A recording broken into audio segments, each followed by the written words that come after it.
Imagine sitting in a massive echoing theater watching your own movie bomb in real time. That's exactly what happened to Rachel Zegler, the once celebrated actress who just experienced the ultimate Hollywood nightmare.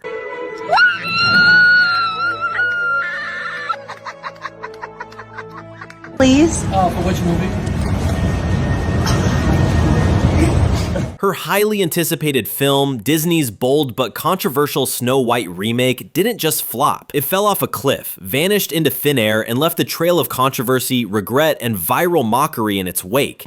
This is really a bad movie, and I apologize to Walt Disney himself. I'm sorry. If you're already shook by what you're hearing, do us a favor, hit that like button, and drop a comment below. This story is just getting started, and trust me, it only gets crazier from here. Let's rewind to March 25th, 2025. Instead of walking a glitzy red carpet or basking in box office glory, Rachel Zegler was sitting in a ghost town of a movie theater with a few loyal friends. They were there to watch the film that was supposed to cement her status as a Hollywood superstar. Instead, it became a crash course in public humiliation. A few Instagram stories gave the world a front row seat to the cringe-worthy experience. Zegler's name flashed on screen, and her friend Ilda Mason screamed in support, only for Rachel to awkwardly cheer for herself. It felt less like a celebration and more like a sympathy party. The theater was nearly empty. Whether it was privately rented or simply abandoned by paying viewers is unclear, but either way, it looked bleak. Trying to make the best of the situation, the group joined in on a viral trend. They approached a theater employee and said, "2 tickets, please." When asked for which movie, they held up Snow White-themed popcorn buckets and souvenir cups. The moment, meant to be lighthearted, ended up highlighting the painful reality. No one showed up. The silence in the room said it all. As awkward as that scene was, it was just the beginning. The numbers started rolling in, and they were brutal. Snow White earned a mere $3.5 million in Thursday previews and scraped together only $43 million during its opening weekend. For most movies, that would be a disappointment. For a film with a budget exceeding $250 million, not including marketing, it was catastrophic. To put it into perspective, Disney's Little Mermaid remake opened with $95 million. Even Dumbo, which was widely seen as a flop, pulled in similar numbers. Snow White didn't just bomb, it disintegrated. Critics and fans alike couldn't resist piling on. Social media exploded with images of empty seating charts and lonely theatergoers. Memes flooded the internet. One joke even suggested setting up a GoFundMe to help Disney recover their losses. But the internet wasn't just reacting to bad numbers. They were reacting to Rachel Zegler herself. An old clip of Zgler resurfaced at the worst possible time. In the video, she passionately declares that despite her flaws, she hopes people will wait in line to see her work. She compared herself to the famous winged victory statue in the Louvre, cracked, imperfect, yet admired. And to everyone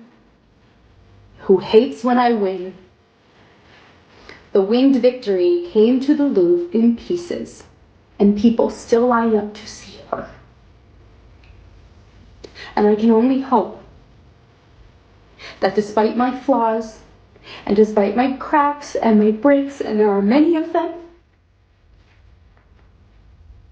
that at every premiere and everything I do, people will wait in line to see.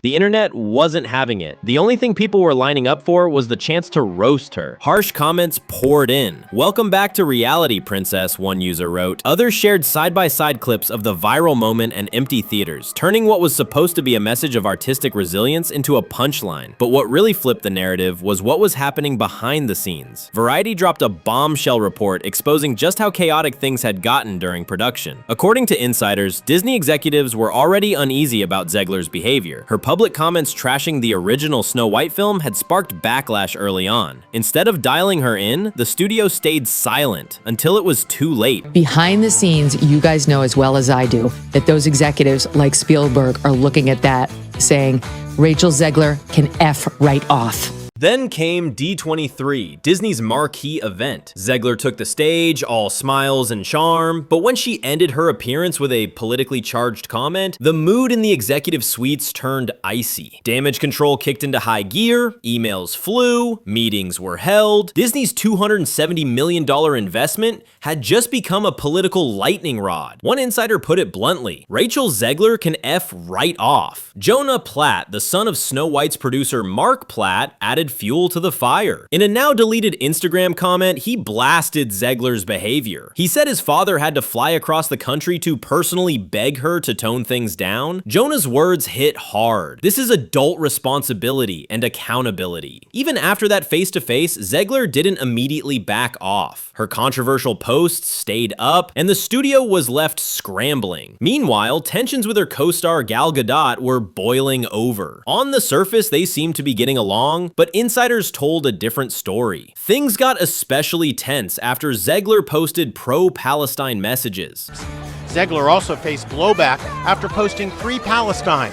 Gadot is from Israel and served in the Israeli army. Gadot, who served in the Israeli army, became the target of online threats. Disney had to hire extra security for her and her family. Behind closed doors, executives were furious. They didn't understand how Zgler couldn't see the consequences of her actions. It wasn't just political statements causing problems. At the 2025 Oscars, Zgler and Gadot appeared on stage together. The body language was stiff. Afterwards, Zgler took to Instagram and called Gadot a pageant queen, in a comment many saw as a dig. Then came the final straw. After the US presidential election, Zgler posted, "May Trump supporters never know peace." That was it. Disney had enough. Their leading lady had just alienated half of the country. Desperate to stop the bleeding, Mark Platt flew out again and convinced Zgler to work with a social media consultant. From that point on, every post had to be reviewed before going live. But by then, the damage was done. Just before the film's release, Zgler posted a long tribute to the cast and crew. She gushed about how the experience changed her life. But one name was noticeably missing: Gal Gadot. No photos, no mention. Fans picked up on it immediately. It might have been an innocent oversight, or maybe it was another not-so-subtle snub. Even before the film hit theaters, it was fighting an uphill battle. Some fans were upset that a Latina actress was cast as Snow White. Others took issue with Zgler's comments in interviews. In one, she called the original 1937 film weird and said the prince was a stalker. "We didn't do that this time," she said proudly. I mean, you know, the original cartoon came out in 1937, and very evidently so. There's a big focus on her love story. With a guy who literally stalks her. Yeah. Weird. So we didn't do that this time. Disney had hinted at modernizing the story, but Zgler's remarks made it sound like she was openly mocking a beloved classic. The backlash was swift. People asked why she took the role if she didn't respect the source material. One fan summed it up: "If you hate the story so much, why even do it?" But the controversies didn't end there. Peter Dinklage stepped into the fray. During a 2022 podcast interview, he slammed Disney for patting itself on the back for casting a Latina actress while still including the 7 dwarfs. You're progressive in one way, but you're still making that fucking backward story of 7 dwarfs living in a cave. What the are you doing, man? You're replacing jobs that people could have as little people. Okay. Snow White and the 7 dwarfs, it's 4 dwarfs, you know? That is totally uplifting and the right way to be woke, Link, when you actually cancel the roles for the marginalized population, because just putting them on screen is He called the move hypocritical. "You're progressive in one way and backward in another," he said. His comment sparked a huge debate online. Some praised him for calling out inconsistencies. Others said he was taking away roles from actors with dwarfism. The very next day, Disney responded. They announced they'd be taking a different approach to the dwarfs and consulting with members of the dwarfism community. But that different approach ended up being a disaster. Instead of recasting the roles with real actors, Disney used CGI. The result? Uncanny, awkward, emotionless characters that looked like they belonged in a low-budget video game. Fans were horrified. The charm and heart of the original dwarfs were gone. And so yet another firestorm began. The CGI dwarfs became memes. The casting controversy grew. The film was now controversial from every possible angle. So what did Disney do?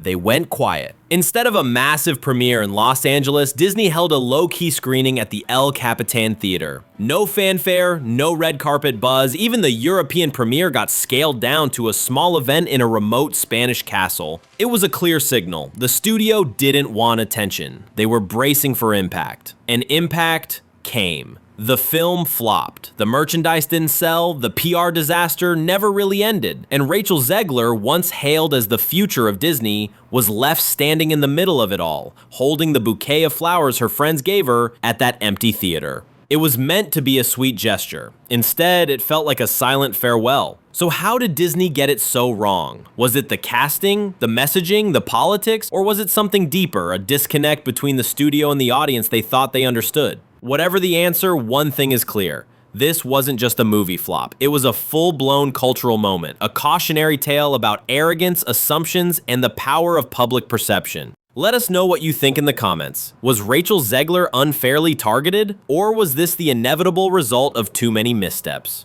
And if you thought this story was wild, wait until you hear what happened with Disney's next live-action remake. Subscribe so you don't miss it. This isn't just entertainment, it's history in the making.